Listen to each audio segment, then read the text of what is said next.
What is going on, YouTube people? Saturday at the National is in the books, and it was a very long day. It was a very busy day. Definitely the busiest day on the show floor by far. It was packed. From the couple dealers that I talked to, they all said cash was flowing.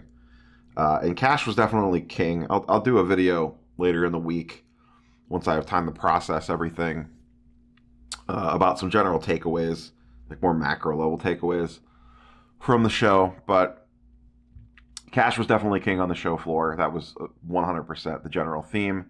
And the same players really continued to be popular once again. It's felt like everyone was looking for, and I seriously try not to be biased with this because I talk about them all the time. But Baker was extremely popular. Josh Allen continued to be extremely popular. There was some Brady buzz on Saturday, which isn't surprising. The GOATs, like Brady, LeBron, Jordan, Kobe, like that stuff's always going to do well at a place like this. Like that's not super surprising. And once again, on the basketball side of like current players, Luka, Westbrook got a pretty big bump because of the trade the day before. And it seems like LeBron got a bump post Westbrook trade as well. So, we'll see how that all shakes out. And I'm going to be curious to see, do these trends actually flow over to the outside the national bubble that we've all been in for the last 4 days? Like what happens when everyone goes back home on Monday? Are people still going to be looking for these players? I don't know. Saturday for me was mostly about finishing up the things that were on my list. I had a few things that I still wanted to get. The list was getting short, though. I had pretty much knocked everything off that I wanted. But there was definitely still some stuff I wanted to get done. I still had both Vlad's on Saturday morning. So I hadn't had a chance to split those up yet like I wanted to. And though I picked up some, lower key Baker stuff, the Spectra and the Panini 1 RPA, I still wanted to try to track down at least one nice Baker Mayfield card. So originally I had talked to a dealer on Friday about moving the Vlad Sapphire that I have for a Soto Pink refractor. But he needed to give me cash back, and we could not agree on that number. So I went about it a different way. And he had 3 Sotos. So I had the epiphany on Saturday morning. What if I offered him the Vlad for 2 Sotos and got cash back? Would that make more sense? And that was Indie Card Exchange. And shout out to them. I've heard of them before, but I've never interacted with them before. They were a pleasure to deal with every time I talked to them. And overall, I didn't talk to every single dealer on the show floor. That would be impossible. I would need a month here. But everyone that I made deals with was very good to work with, in my opinion. So first thing off the bat, I went straight to his table first thing in the morning at 9:30 when I got on the show. And we ended up coming to a deal. So I moved the Vlad Sapphire BGS 9.5 True Gem for 2 Soto Pinks, and I gave him cash on top. So I got both these for the Vlad and I think 500 or 550 in cash. Last comp on these is about 900, about 890. So he took them down to 800 a piece for me. So 1,600, and then I traded him the Vlad at 1,100 trade value, which was probably slightly low, but the last BGS 9.5 did 1,250, but there was a much more recent PSA 10 comp at 1,600, which would hurt the BGS comp, even though it's not a direct one-to-one. People probably would not respect the old 1,250 BGS comp like they would with the new PSA 10 comp that just happened this week. It actually happened the night before. So I did this, the Vlad plus 550 in cash, and got both these back. And once again, the goal there was, I already have the Vlad Blue. I wanted to split them up. I did not want all that tied up in Vlad. And I don't have any nice Soto. So now I have a decent, it's not like super high end, but some nice Soto. And I have 2 of them, so if the prices do spike back up on this at some point in time, I don't think they're going to go quite that high anytime soon. But like next spring or whatever, if he gets a nice little run up, I'll be able to do the whole, move one and keep one thing that I like to do. So 2 Soto Pinks. Then I was just randomly walking the show floor, and I was kind of like, I wanted to get some Devers. I don't have any Devers. I was literally just looking for like base chrome refractors, and I could not find one on the show floor anywhere. But I did come across, just walking down the show floor, a Devers, and we all know I'm a sucker for purple and pinks.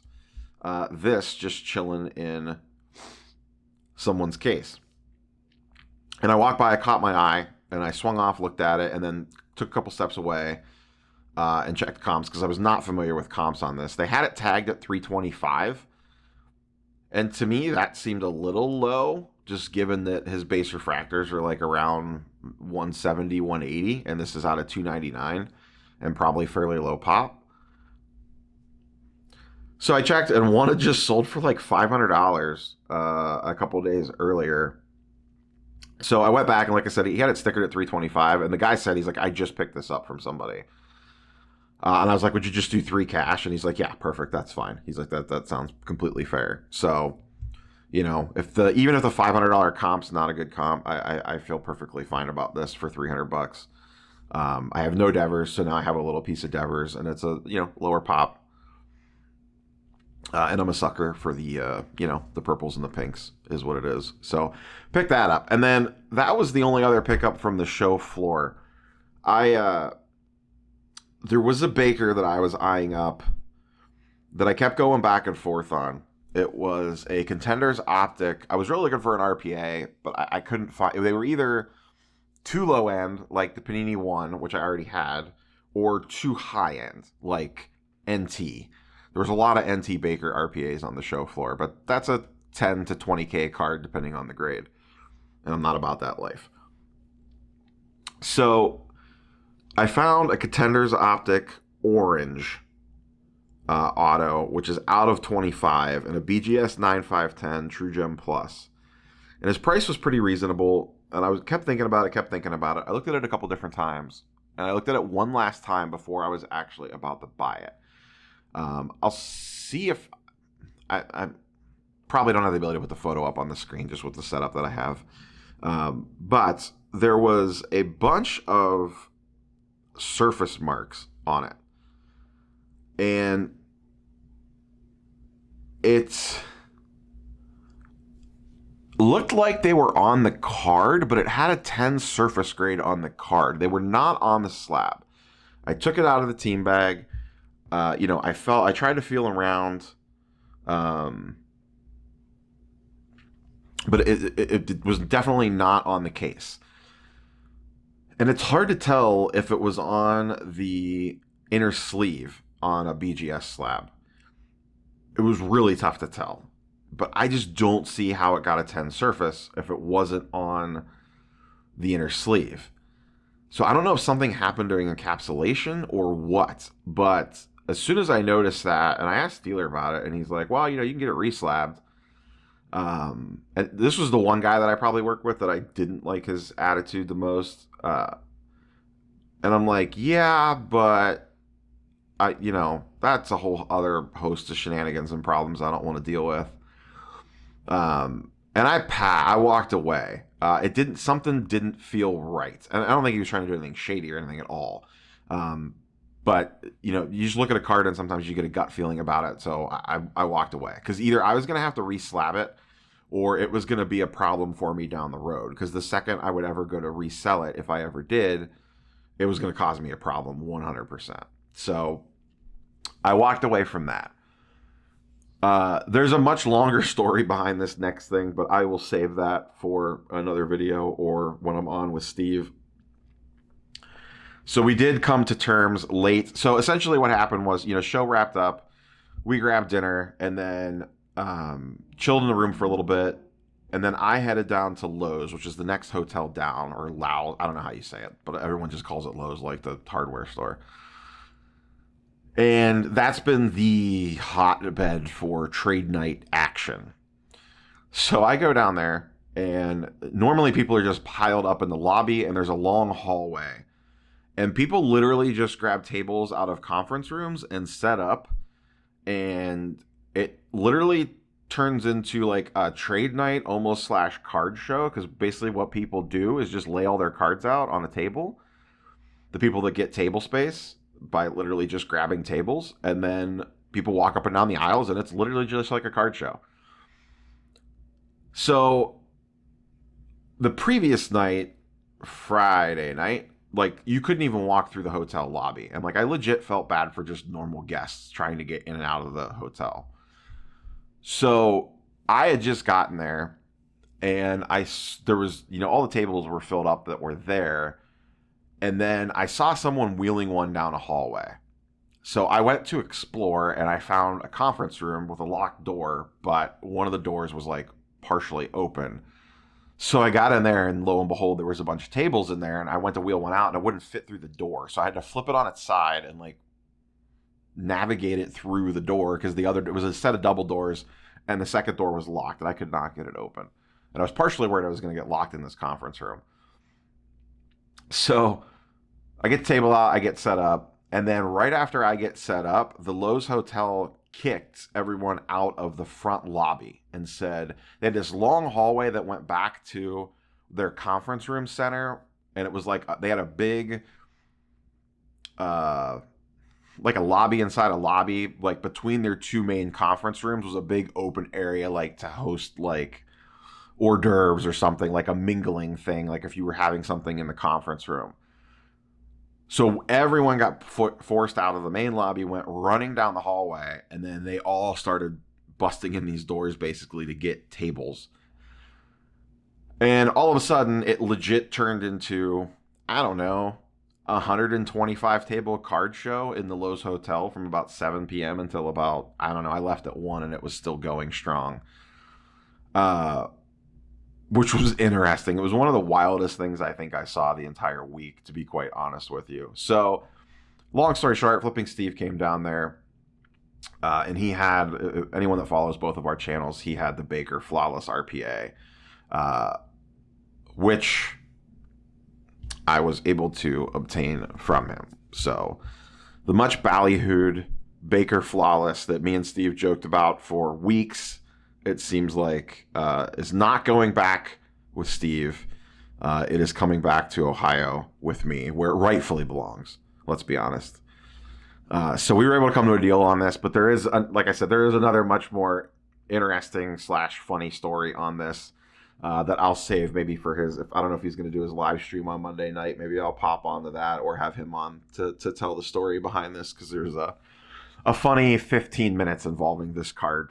But I'll save that story. But it's number 9 out of 15, flawless RPA on card auto, BGS 9510, with a 10 subgrade on surface. So it's a Min Gem Plus, which on these stick patch cards is absolutely unheard of. So this was mission accomplished then. I'll do a full recap video of everything, like, what the plan of attack was going in, and then like literally everything that I picked up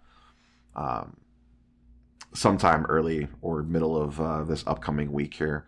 So, but this was literally the icing on the cake. This was the last thing that I was looking for. The original plan was to go back in the show floor on Sunday, last minute, to try to find one of these. I had about 2 hours, but since I picked this up last night, I do not need to do that today. But yeah, that's it from the National. So I'll still have a lot more. The other thing I should mention, like I had a great time, just especially last night at Lowe's, just like hanging out and talking to a bunch of people. Talked to Hannah for a little bit from She Collects Cards, hung out with Sam for a while from Women of the Hobby towards the end of the night, just BSing in the hotel lobby with her, and I'm blanking on her name because it's 8 o'clock in the morning and I got like 6 hours of sleep after a very long night. The girl that owns, or the lady that owns Bullpen in LA, was there as well. So the three of us were just chatting for, I don't even know, like an hour. Just about all sorts of nonsense. But that was a really good talk to close out. That kind of closed out my convention. Dustin stopped by real quick before he left, personal finance dad, and Brad, so I got to say goodbye to them before they left the show floor. So overall, like I got a lot of cool cards out of this weekend, but by far the best thing was definitely being able to meet a bunch of people, whether it's people that watch the channel or just other content creators slash hobby personalities or whatever, was absolutely fantastic. To be able to hang out with everyone. I wish we could all do it more often than potentially once a year, because that was definitely the best part. Just hanging out with all these people that you talk to digitally, to finally just be able to sit around a dinner table or a hotel lobby table or whatever, and just chit chat about hobby stuff, life stuff, whatever, YouTube shenanigans, all that stuff was fantastic. So. But yeah, that's a wrap from the National. We are heading home today. As soon as I get done recording this video, I need to pack up the rest of my stuff, get this uploaded, and hit the road. And then I think tomorrow morning I will do what would normally be the Sunday video, which is today, for the weekly sports card market update. I'll probably try to record that when I get home tonight, or it may just post later in the morning. I might just record it tomorrow morning when I wake up. So we'll just push that back a day to Monday, and then I'm not sure what the content schedule looks like for the rest of the week. Honestly, it's probably going to be a lot of post-national shenanigans, to be quite honest with you, because it's still the story of, it's going to be the story of the next couple weeks. I'm also trying to line up a few guests to come on, just to kind of talk about, their thoughts, all that stuff, what their vibe was from the show. Because, I'm seeing what I'm seeing, but other people are seeing different things for sure. So... but yeah, that's all I got for you. Like, sub, all that YouTube nonsense down below. Catch you guys and girls on the next one. Peace.